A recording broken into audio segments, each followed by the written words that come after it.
Hello, welcome to another Ready Emerald video. Today we're going to be doing something a little bit different, I think.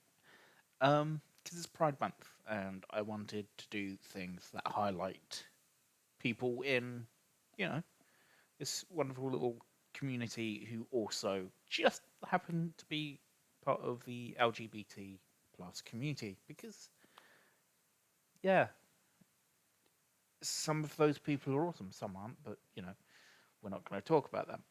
But most are, especially when they engage in this weird little hobby of painting small soldiers and shit. So yeah, I wanted to do this. Highlight a couple painters and small businesses as well, because I think there's a lot out there that maybe some people don't know about. So it's a chance for me to gush about some incredibly talented people on the internet, and a chance for anyone who might come across this video to find someone else to follow and get inspiration from, or in the case of some of the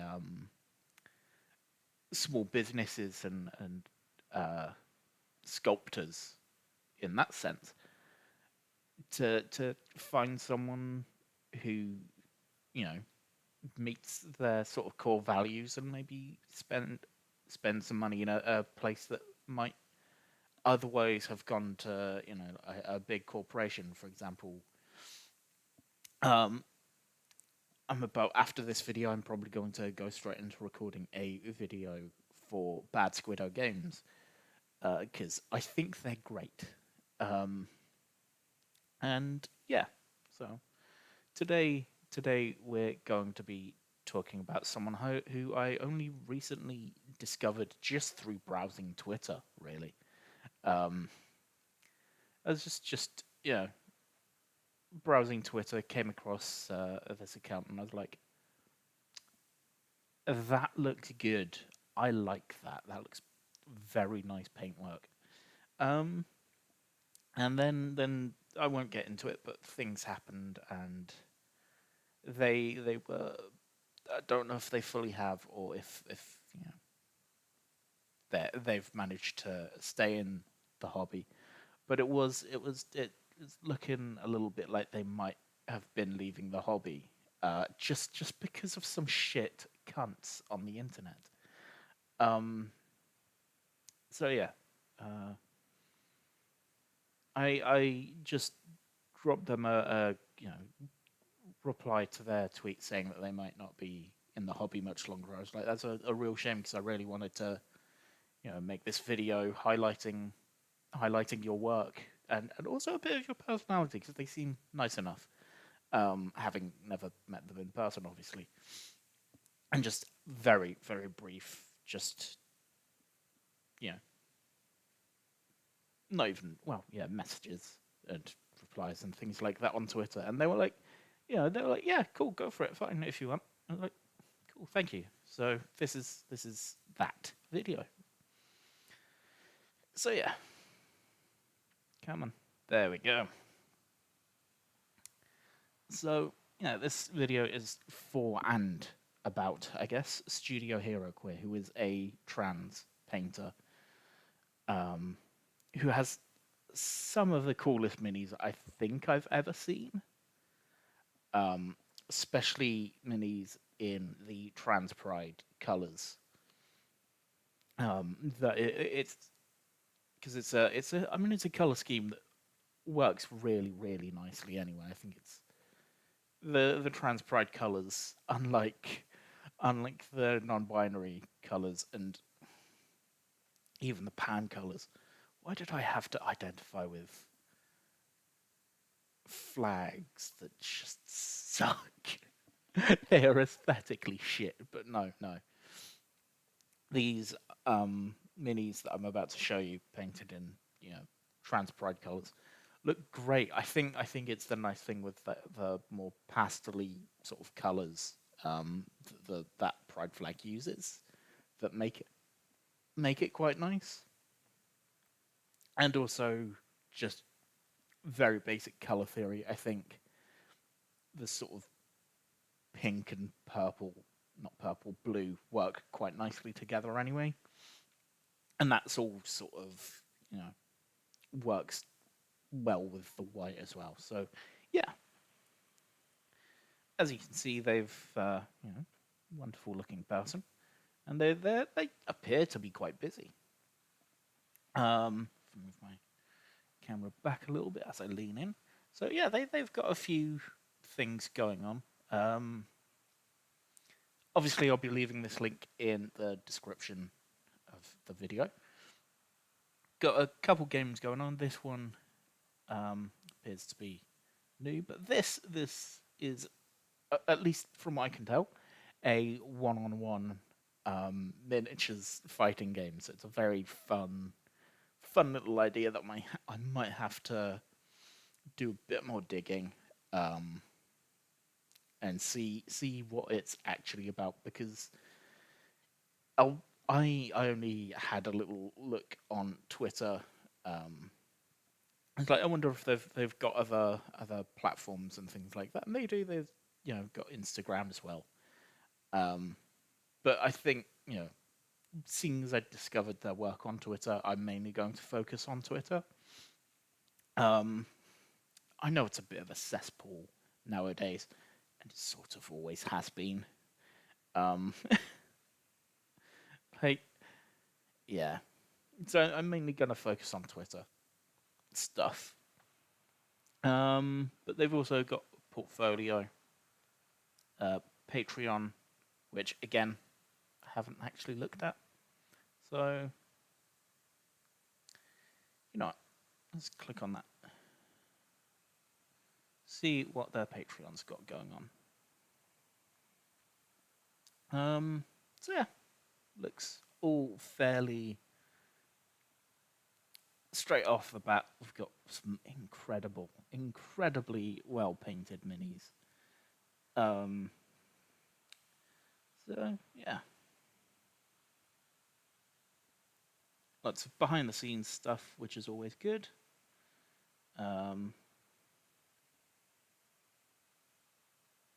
Yeah. So it looks like it's a lot of painting stuff, as is to be expected. So yeah, lots of tutorials. Though it doesn't look too active, so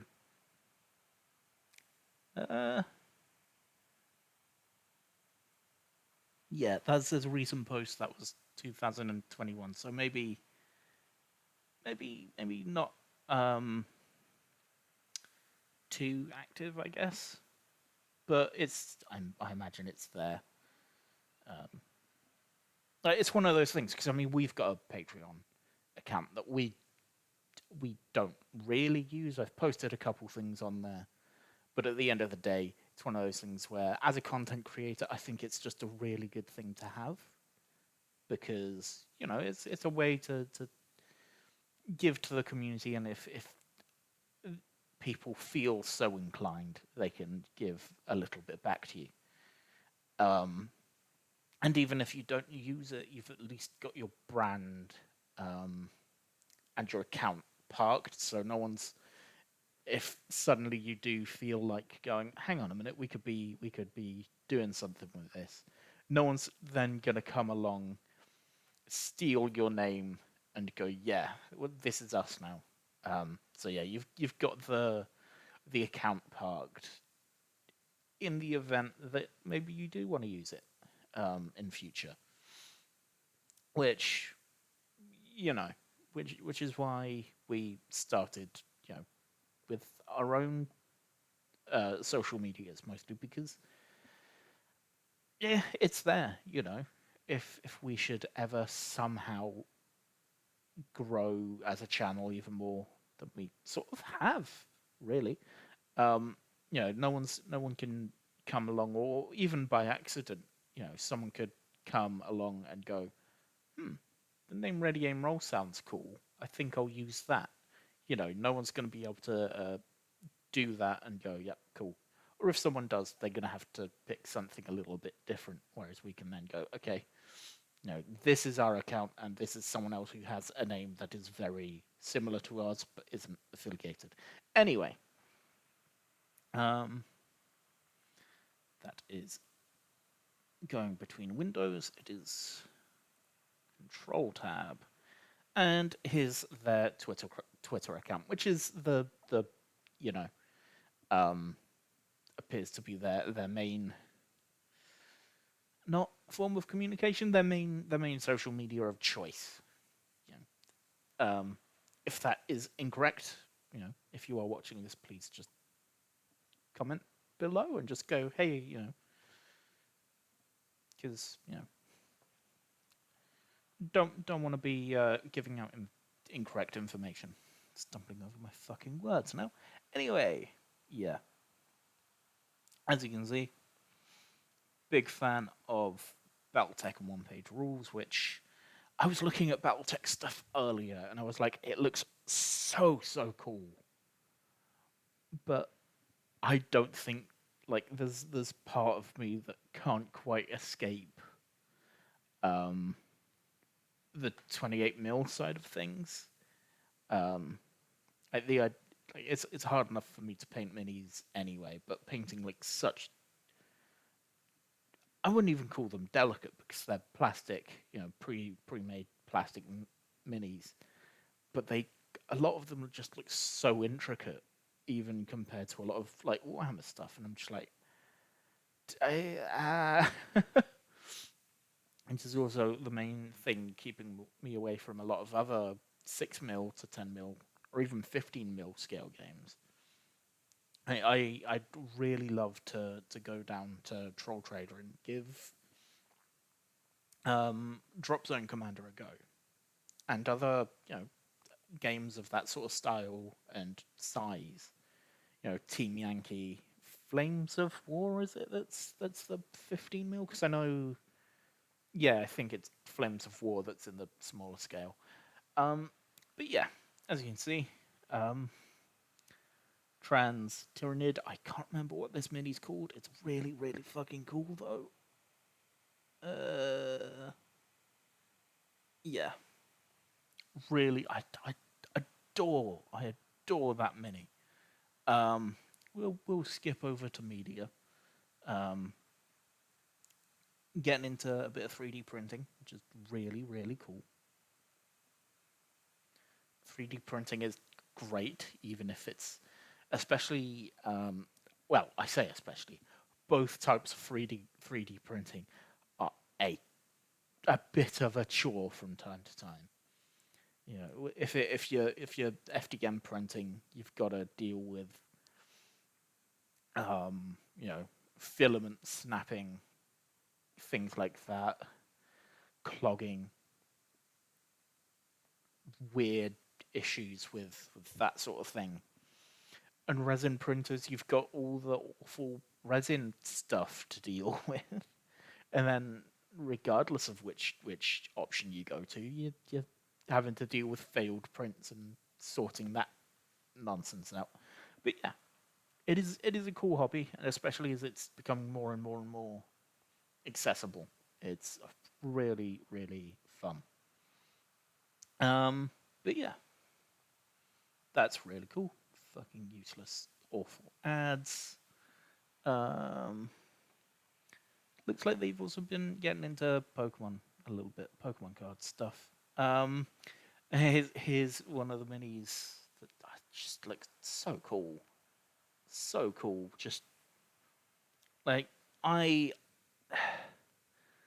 I wouldn't have thought to paint a Great Unclean One pink, and if I did, I'd go, yeah, that looks cool, but does it take away from the awfulness of it? And you know what? It really doesn't.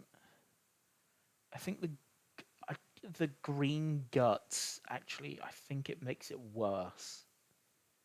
There's something actually a little bit worse than the normal, like, rotten green or pallid flesh of most Great Unclean One schemes.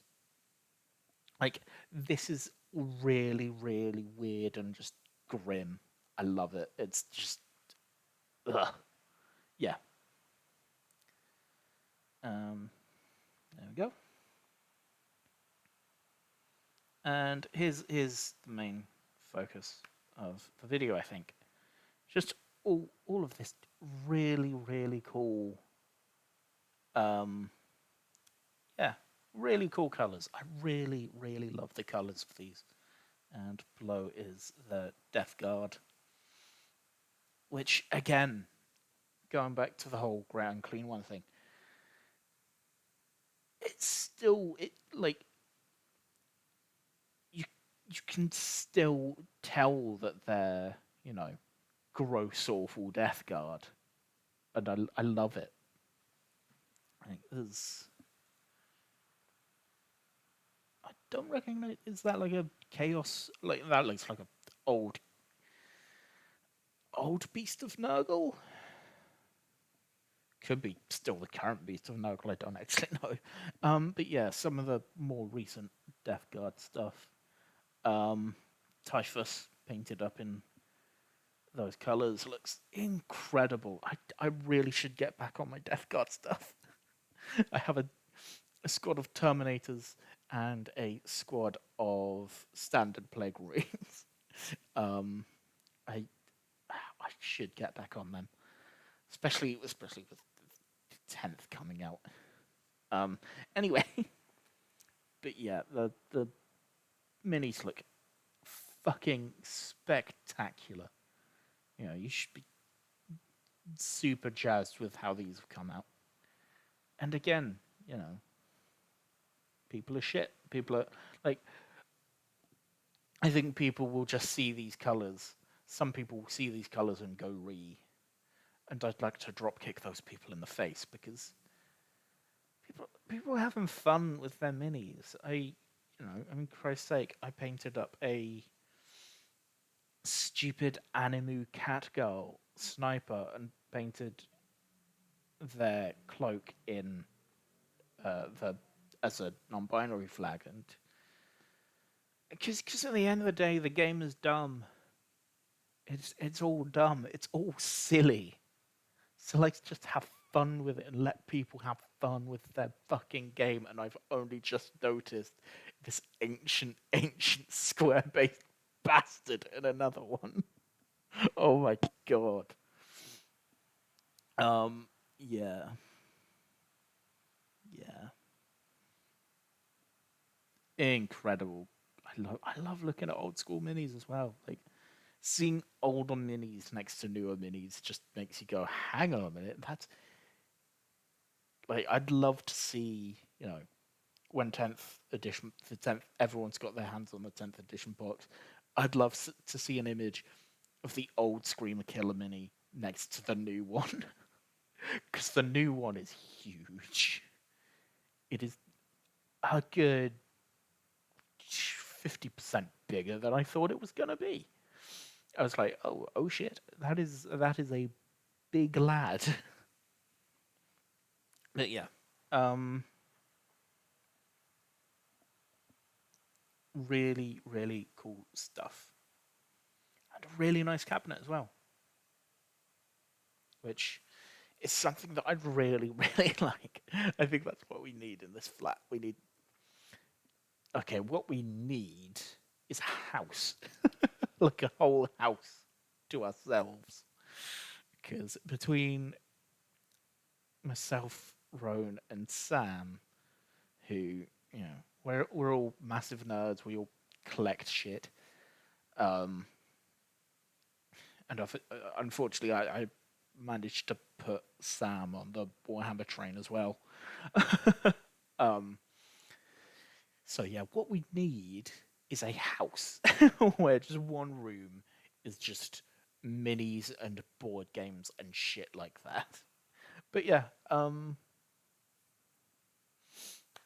I don't know that there's much else to say really here.